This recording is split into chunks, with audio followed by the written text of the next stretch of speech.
Coffee with Caregivers production costs are covered by a partnership with United Healthcare and the National Foster Parent Association.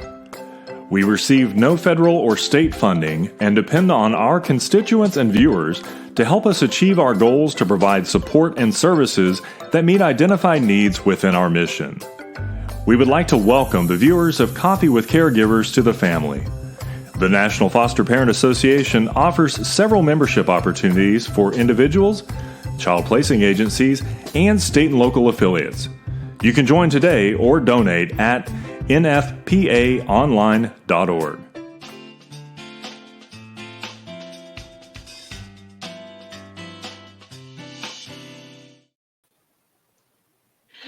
Good morning, everybody. Welcome to Coffee with Caregivers. I'm Irene Clements, Executive Director of NFPA, and as you see, my guest is here beside me virtually, and we're going to be spending our next half hour or so with Sarah Sentilles. So excited about that, and kind of highlighting this month of May for National Foster Care Month, some authors of books that appear to be extremely important to the foster care system because they're people's perspectives on their experiences with fostering or having been in foster care. So we have a good variety this month. And in reading about Sarah and her book and just a tad about it, I haven't had time to read the whole book yet. I'm sorry, but I just got so engrossed in it, just from the promotional materials that I found about Sarah and her book. And so that's what we're going to focus on today and learn from her and her family. Before we do that, I'm going to introduce you to my coffee cup. And this one is, it's got a really long saying on it, so I'm going to have to read it I printed it. But it's about being an optimist. And I think you've heard me speak on here before about that I'm the optimist in our family, and my husband's definitely the pessimist. And we kind of meet somewhere in the middle over most things. It works pretty good, actually. Coming July, we'll be married 55 years. So, wow. You know, the formula can work even when you're really opposite in a lot of these things, you know.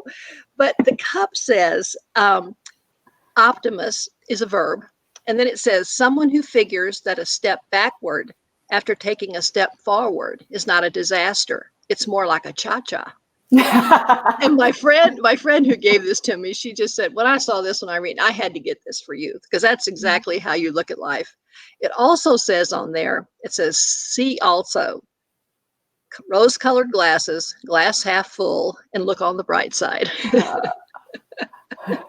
And what a perfect gift for me personally. And I hope that many more can become more optimistic than pessimistic, because it sure does make life a lot easier when you're looking on the bright side. Oh, Lord. Anyway, Sarah, how about introducing yourself, introduce your cup to us, and then we'll kind of really get started on your book. So I'm anxious to hear your story. I'm so glad to hear that an optimist and pessimist can be married for 55 years, because we have a joke in my family that I see the glass half full and Eric thinks it might be pee in there. And that Perfect. It works out. I know that. I know it works out. Yeah. It works out. So my name's Sarah Sentilles. I live in Idaho in a small mountain town, and I'm a licensed foster parent and had a profound experience being a foster mother to a little baby named Coco. And this book, Stranger Care, is a love letter to her. And in a way, a love letter to the more than or almost 500,000 children in the foster care system and the people who care for them. And tries to look at what it might look like if we lived as if every child belonged to all of us. How might the world look then? So my cup is a very special cup. I don't know if you can see because of the lighting. It says Mama Bear. Can you see? Oops. Mama Bear. Let me see if I go closer. Anyway, it says Mama Bear.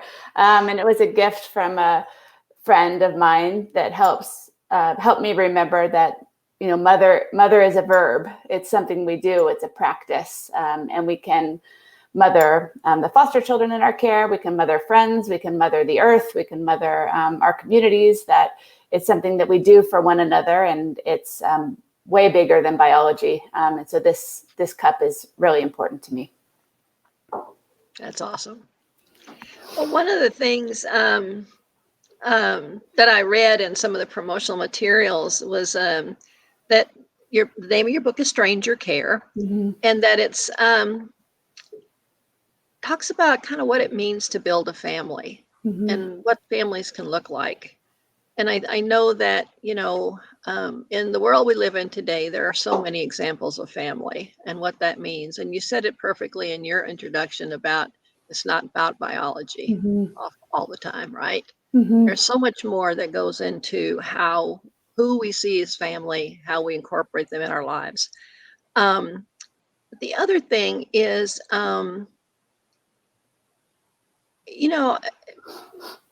you made some decisions in your early in your marriage, as I understand it, about how you wanted to build your family, and not all of us consciously make those decisions. We think we're going to be able to go one way, and then it doesn't work out, so we have to go, okay, now what are all alternatives? And that's what happened to my husband and I. So I'm interested in kind of finding out a little bit about how y'all came to the decision that you came to. If you talk about that, I'd love to hear it. Sure. Thank you for asking that. I think of myself as a very strong woman, a feminist, but I hadn't been really saying what I wanted or desired in my life for quite some time. And I hadn't admitted to myself that I really wanted to be a mother, that was my deepest longing. And when I finally did admit that to myself and to my partner, I discovered I was married to someone who didn't really want to bring a brand new human into the world. He loves the earth and wants to live in a world where we tend the earth and tend the environment. And I want to live in a world where we take care of one another. So foster care became our common ground. We both realized, for me, the question that was running through my head was, do I want to have a baby? Do I want to have a baby? Do I want to have a baby? And then the question shifted, do I want to be a parent? And yes, I want to be a parent. And for me, I didn't need to give birth to do that. So foster care became this place where we aligned in our worldviews, and we could open up our home and our family to a child. And that's what we chose to do. That's really interesting. I'm seeing so many parallels between you and your husband and mine. Oh, yeah. It's really interesting. He wanted a family. He kind of knew that. But he'd had a pretty difficult family situations growing up, and wasn't sure about if he knew how to model what he wanted, right? Or what he had wanted that he didn't really get to experience. And I know he said to me one day, fairly early on in our marriage, that, oh, honey, if we could just have 1 million acres and put the house in the middle of it, and then add some kids and never have to deal with anything outside of that, I'd be happy. And I'm like, oh boy. No, not Miss loves to talk to people, got her have her nose and everything person. That didn't really go with me. So it really did have to lead to a lot of serious discussions, really soul searching discussions about how do we come to terms with the different way we see ourselves functioning, and then how do we justify whatever our decision is, and will the kids be good with that? Will that be the right thing for them? Do we have the right skills? I mean, and so it was a learning process, which is probably very good for us, because we had to talk about things that we had not talked about before we got married. And we thought we'd pretty much talked about everything, right? And then, real life happens. And the infatuation's kind of gone already. And for us, the decision was too, okay, we want a family. I came from a really stable, loving environment. And I said, we can make this happen. I can help you walk. We can walk it through. You can feel confident. And it turned out that we were right. And my goodness, he's such a great dad and great grandpa, not just grandpa, but great grandpa. Oh, wow. Yeah, we got 3 great grandkids and 2 more in production right now. Congratulations. So, my goodness, we're so excited. But, it's what a journey. That's why I love talking with people who had their new journeys and made decisions that were sometimes against the norm, right? Yep. And I know we sure had family, talking to us, and why would you do that? Or why would you consider that child? She has Down syndrome. Why do you want that child? She's Mexican. I mean, all those things, right? That, well, that didn't make any difference to us. I mean, and so y'all need to just, respect us for what we're doing to build our family. And so I'm so proud of you and your husband. I wish I could meet him too, because it definitely takes both parents to make this work.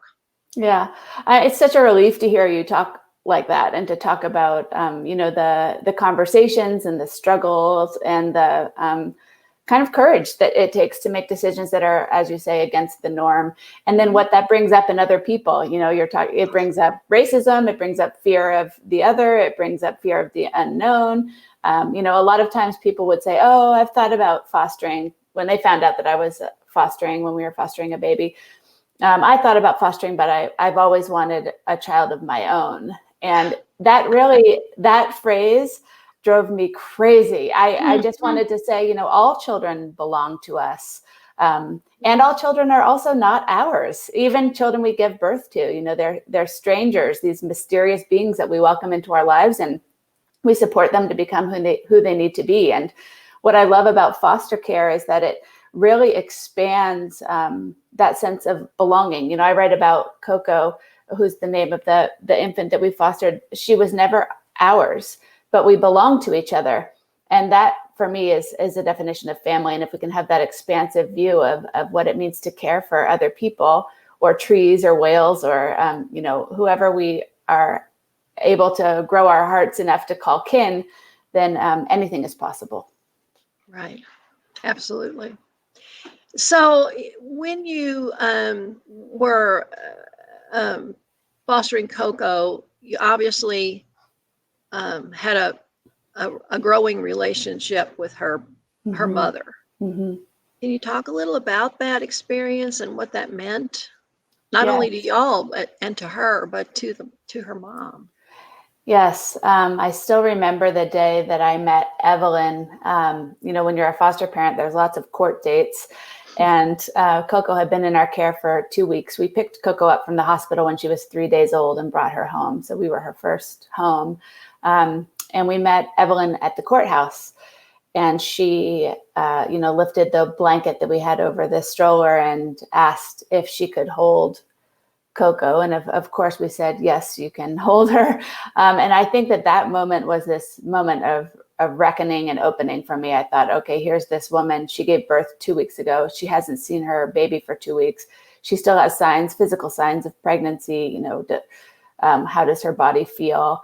And she picked Coco up from the stroller and just kind of cradled her against her chest and just whispered, I love you, I love you, I love you, I love you, I love you, the whole time we waited in this strange courtroom hallway.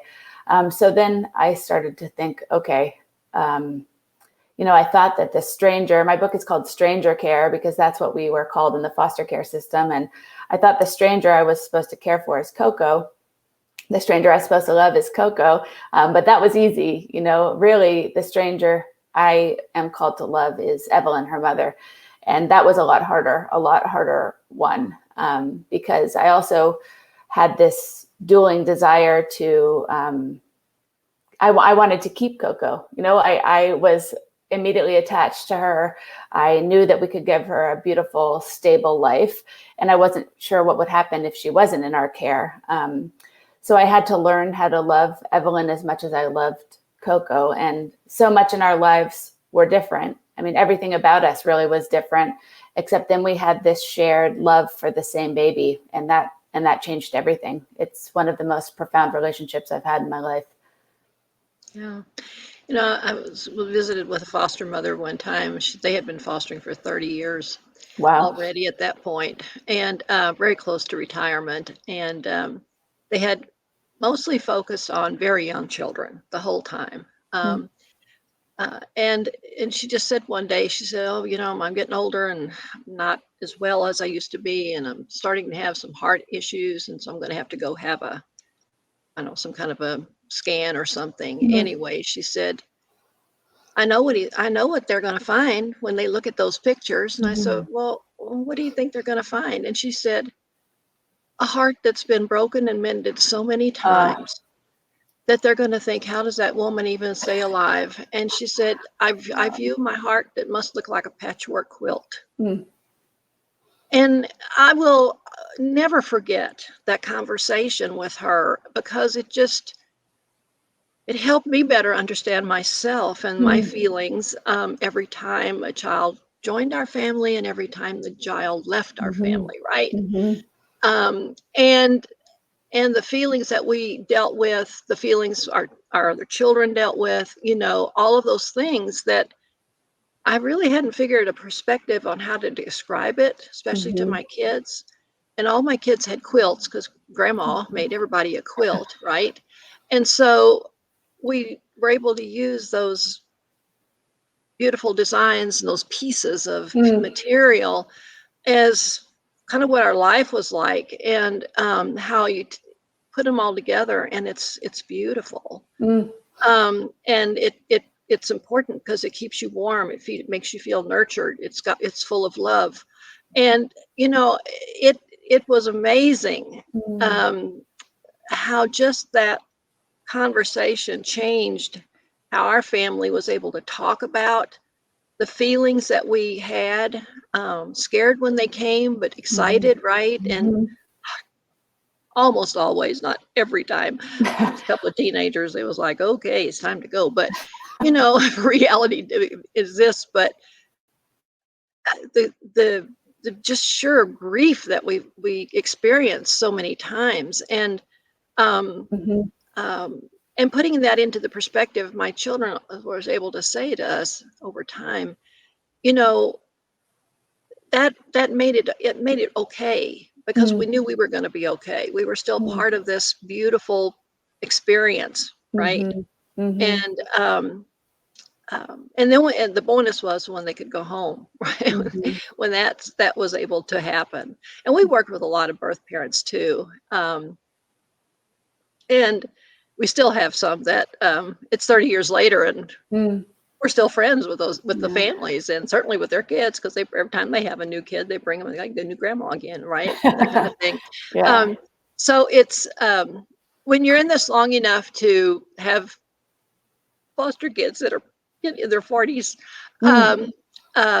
you get to see so many times some of the results of the seeds you got to plant, regardless of how long they were with you and your family. And there's just nothing more rewarding than that. I can guarantee you. So you got lots of good things to be a part of, and it makes it happen, because when you embrace the family, when you embrace that child's family, you don't lose them when the child is driven away, right?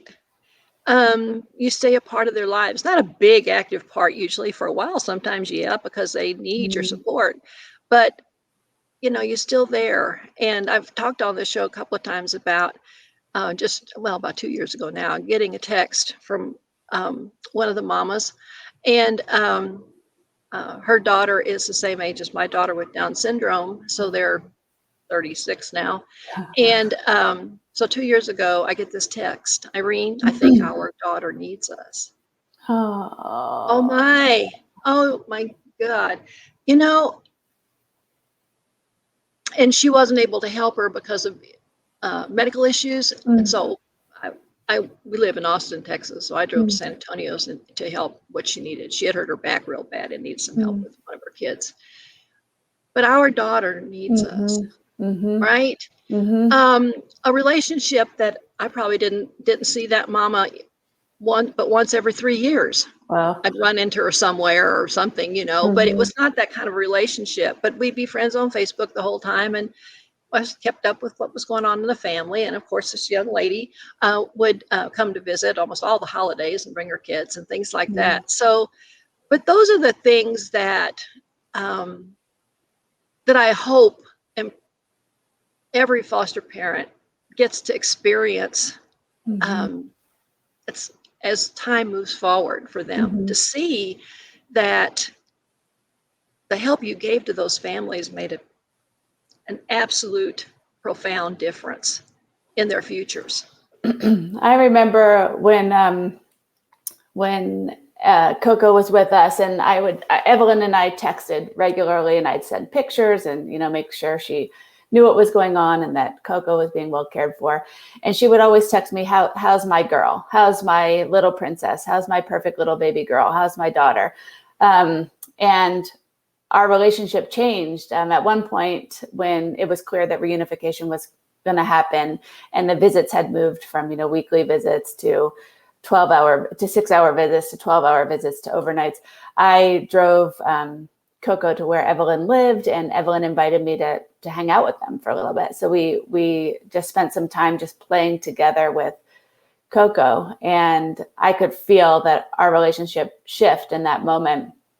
And when I got back home, and when Coco was back with me after that visit, Evelyn texted me, how's our girl? And that was that moment where I thought, okay, we're in this together. And that really changed everything. Right.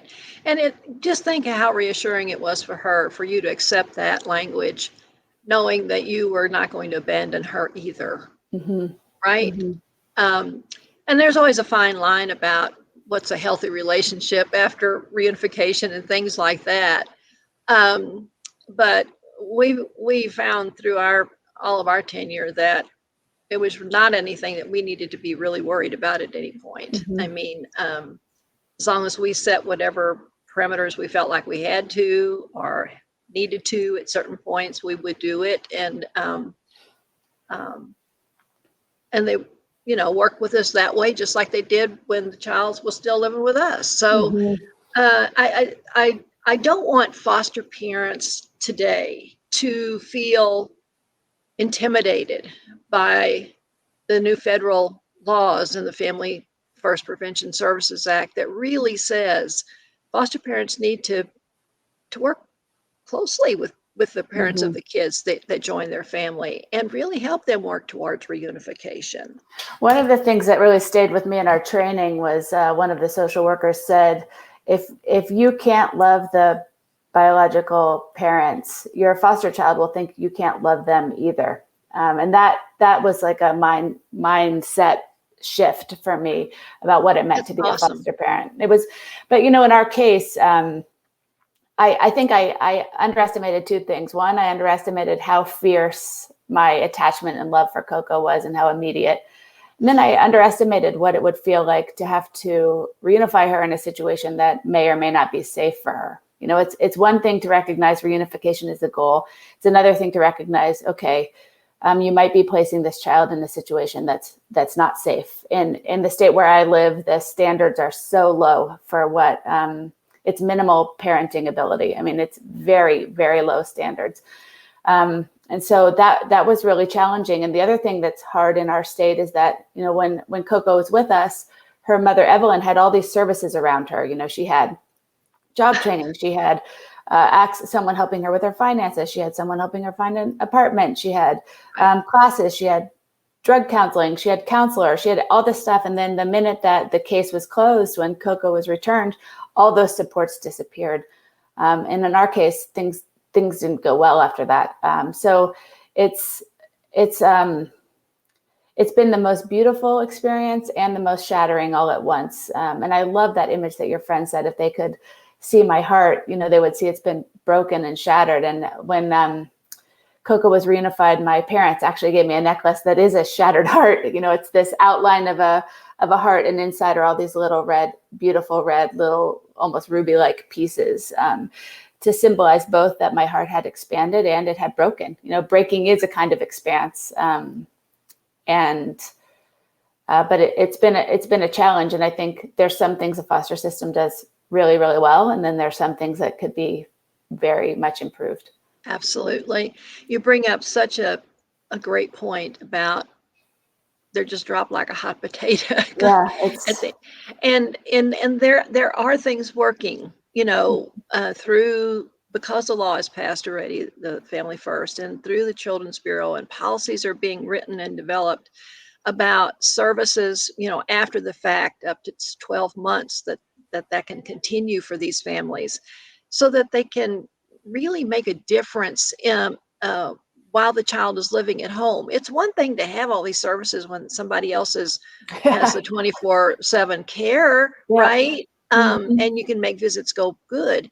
But when it's all you again, and you're oftentimes, like this young woman maybe was, alone, certainly felt alone, then how do they cope with the things that come up when there's no crutch there? There's no therapist to call right away. There's no, you know, caseworker to call. There's none of those professionals that they were relying on before. And you know, that's again why the foster parents become so critical, thinking these things if they feel comfortable enough to contact us. But oftentimes they don't, because they don't want to admit defeat. They don't want to admit they're having a struggle, because then their child's probably going to be separated from them again, and they don't want that. And winds up usually that's what winds up happening anyway, but after the child's had more trauma experiences than they should have.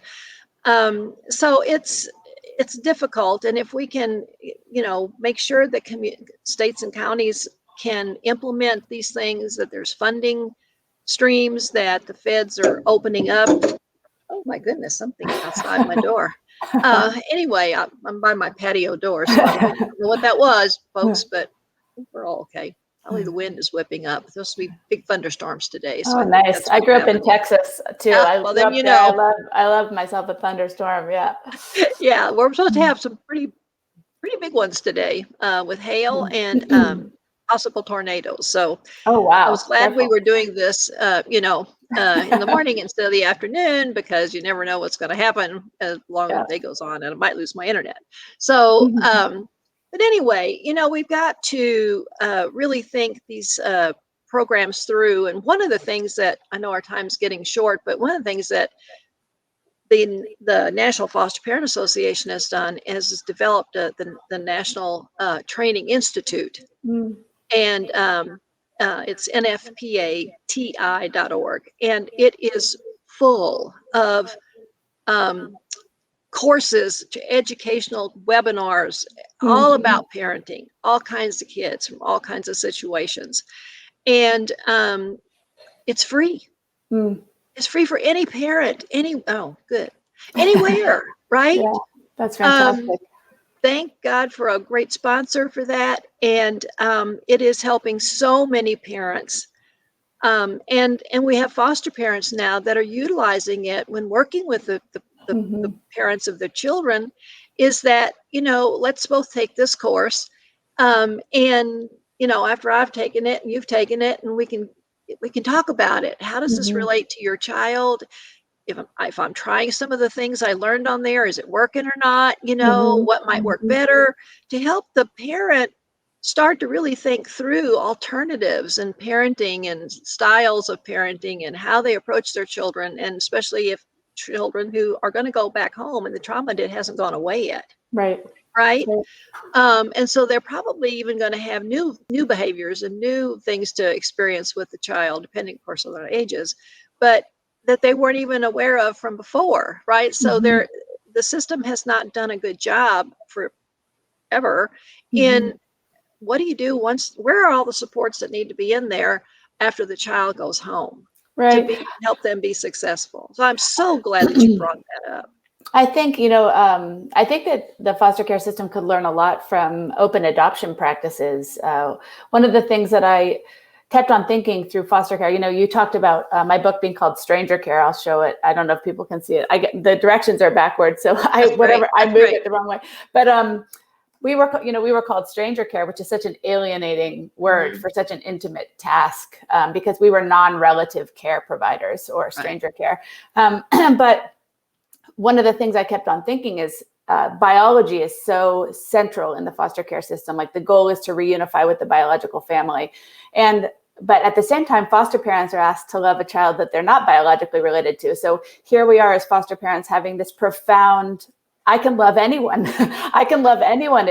Blood has nothing to do with anything. I can love anybody. Oh my gosh, I can love refugee. I can love mountain. I can love tree, because I can love this baby that was put into my care, and I can love her mother, which is non-biological. But the foster care system is emphasizing biology, reunification with biological family. And so I understand why reunification is important. The foster care system has a long history of taking people's kids in ways that were unethical and dangerous, from its inception.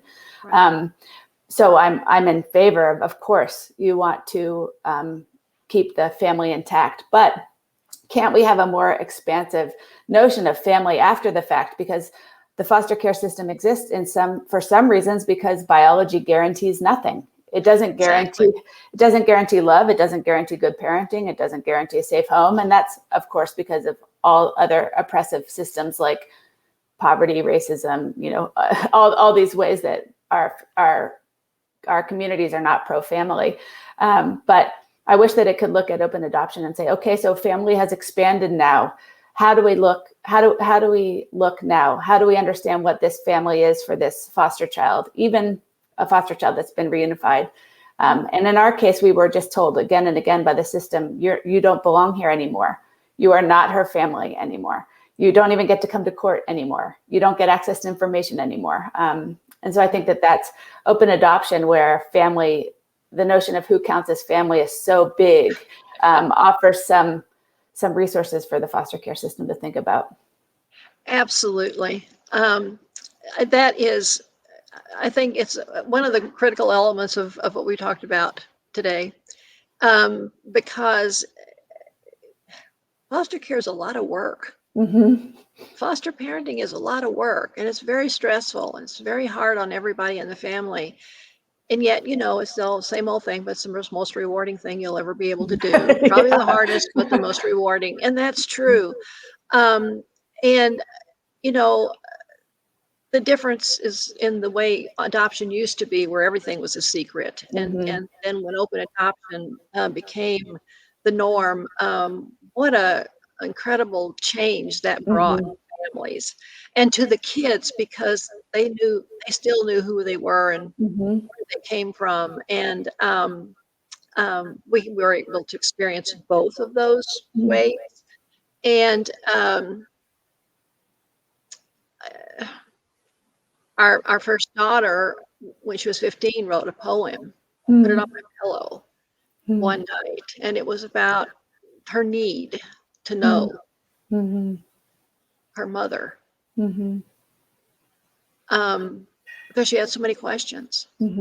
And so we helped pursue that, and when she was 16 and a half, we were able to actually meet her mother. And we've been, and now that daughter just turned 50. So we have had this incredible relationship with her first family for many years. But they were able to come to her high school graduation, right?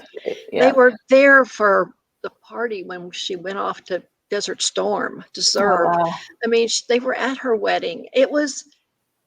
And they've been there ever since for everything, for her children, for our family. We've been a part of theirs. Sister just got married this summer, and we were all there. I mean, that family enriched our lives. Yeah. And certainly enriched hers. And so the openness that you discuss is so true. One of the most frustrating things we ever had, and there was a million of them in foster care, was being told, well, they don't live under your roof anymore. You have no right to any information. Been there. I've been there. And I mean, how horrible is that? It's to go from knowing, I knew when she was awake, when she was asleep, what she'd eaten, where she was, every detail, every minute of her life, to knowing nothing and actually being told that to ask was inappropriate, or to want to know how she was doing was inappropriate, was just really really painful. Yeah. I know our time is about up, but I want to tell you one quick story right quick. Great. And this young lady, the 13-year-old who came and stayed 1 week with us, she was living in a congregate care facility for girls, large group facility that had like a cafeteria and, that kind of dorms and that sort of thing. And they wanted to close it down during the Christmas holidays, between Christmas and New Year's. And they were trying to find host families for all of the girls. And I don't know the total number, but it was a large facility. And we got a call December 23rd of that year saying, we have this girl and she's the only one that nobody's spoken up for. Oh, would y'all, that hurts my heart just to hear that. Yeah, 13, would y'all let her come until New Year's? I said, well, the house is full. We already have some relatives in, right? If it's okay if she sleeps on the couch or in a sleeping bag, but I'm going to break all the rules with this girl. I will say yes, absolutely. She needs to be with her family during Christmas. But I also know that I don't want to get on the wrong side then, because somebody comes out and says, well, she didn't have her own bed, X number of square feet in the bedroom. Right? Because that's the rules. Nitpick on that stuff. Yeah, but the rules. Miss out on the big parts. And so, I just was, and she's, oh, no, ma'am, no. We'll understand, whatever. That'd be fine. Okay. I said, so tell me a little bit about her. Now, remember, this is December 23rd. Give me some sizes. What does she like to do? Yeah. I said, because the lady says, I don't know. I said, well, can you go find out and call me back? Because are you bringing any Christmas for her? Right. Well, no, they didn't do any Christmas because they knew they were going to close down for the whole week. And I said, well, then I have to have answers to some of those things, because she's going to have the same Christmas everybody else here will have. So December 24th that isn't a busy enough day. Anyway, I went shopping with half of America. People waiting until the last minute on purpose, and to make sure that she had the same experiences that all the other kids in our family would have. Of course. She was a wonderful young woman, extremely quiet, followed me around almost like a puppy. My husband said, honey, everywhere you go, she goes. She's watching you all the time. And I said, I understand that. But man, the minute I would start to the kitchen, she was, like on my back, and wanted to help, wanted to ask a million questions about why are you doing that? Why are you doing that way? How do you cook that? All those things. Well, we had a wonderful week with her. And then she was gone. And so I called the facility about 2 weeks later, and I said, I was wondering if I could speak to this young lady. And, well, who are you? And I said, well, she spent a week with us between Christmas and New Year's. And we just really enjoyed having her in our family. And I want to check and make sure she's okay and everything is working out for her. And she said, you're not on her call list. And I said, well, how many people does she have on her call list? None. Which I knew because she had told me she had nobody. And so I called the caseworker. I said, hey, can I get on the call list? No, because you have no rights to her. I said, well, I was good enough for a week when y'all were desperate, but now we're not good enough to know that this young girl that we learned to care for, we can't know that she's okay. Well, no, you're not part of the case. I can't give you any information. So I would call every once in a while and just ask, thinking, well, maybe I can get through. Somebody else will answer the phone. Let me talk to her. I've done that too. Like redial. Right. And so, I did that for about 3 or 4 months, and then I just stopped because nobody would help. So let's fast forward. She was 13. Okay. Fast forward 10 years. And we still live in the same place, had same phone number, everything. And the phone rang, and I answered the phone, and she said, I'm calling to see if the Clements live there, or still live there. And I said, yes, this is Irene. And she said, well, I know you won't remember me. Oh. And I said to her, I'm going to use a different name. Betty, Yeah. is that you? Oh.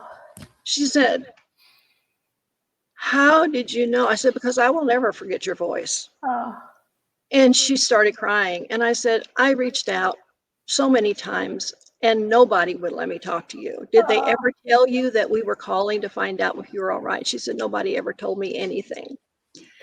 And I said, well, I am so thankful that you called. What can we do? How can we help you? And she said, well, I have a request. I'm married. I have 2 children, and we're moving out of Texas for my husband's job. We're going to move away. I don't know if I'll ever be back. And I've told my husband since I've met him that the only reason why I knew how to be a mother and a wife was because of the week I spent with your family. And I said, you're making me cry on your podcast. well, I got tears in my eyes too. Every time I think of that experience. And I said, well, absolutely. Do y'all want to come out here? You need directions out here? We'll come meet you wherever, what do you want to do? Oh, could we come there? I said, certainly you can. So that next Sunday afternoon, they came. And when they walked in, this man stood there and he just said, I just need to look at y'all for a little bit. Okay. And he said, I don't know how a week living with y'all taught her everything that she knows, but you did. And I said, oh no, most of it was innate in her. I said, I could tell that from the first day she was with us. This was a loving, kind, caring, compassionate woman. And that's what you married, right? You didn't marry a foster kid.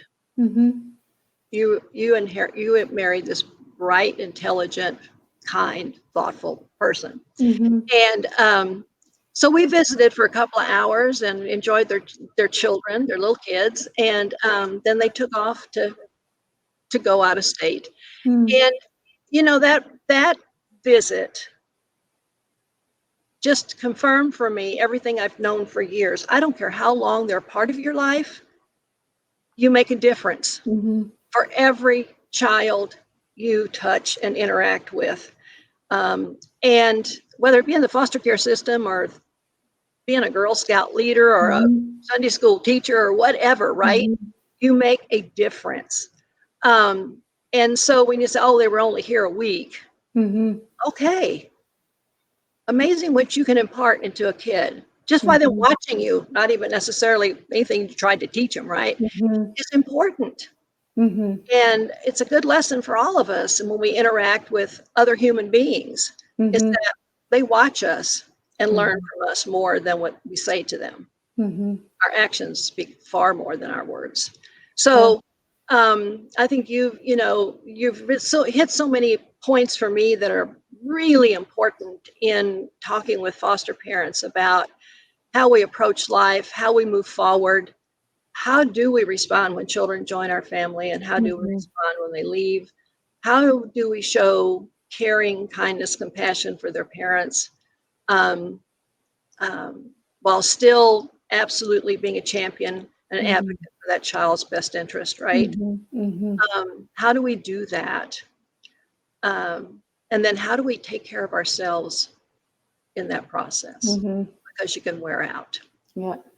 Right. Yeah. So self-care is really important too. But our time is up. Have you got any last words you'd like to share with our audience? You've been so awesome.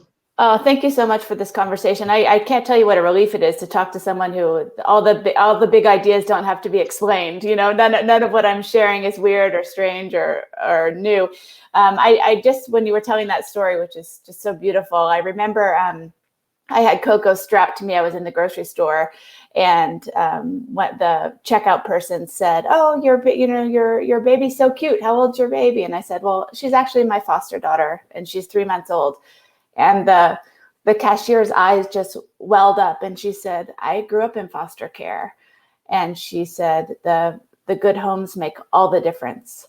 And we just stood there and looked at each other. These two the different parts of this equation that we call foster care. And it was as if everyone else in the grocery store disappeared. And I think of her, and I think of all, how difficult it is to navigate the foster care system as an adult. I'm a white, overeducated woman with financial means. And then I just remember it's not about me. It's about that person in the grocery store. It's about Coco. It's about the child who spent 1 week in your home. It's about the 500,000 people in this system, and how we can do our best to support and tend and help them thrive. Right. You're absolutely right. Thank you. Thank you, Irene. This has been a gift. A wonderful interview. And I know that this episode of Coffee with Caregivers is going to get lots of hits. Word will spread. That's what we need, right? That's exactly what we need. All right. Well, so much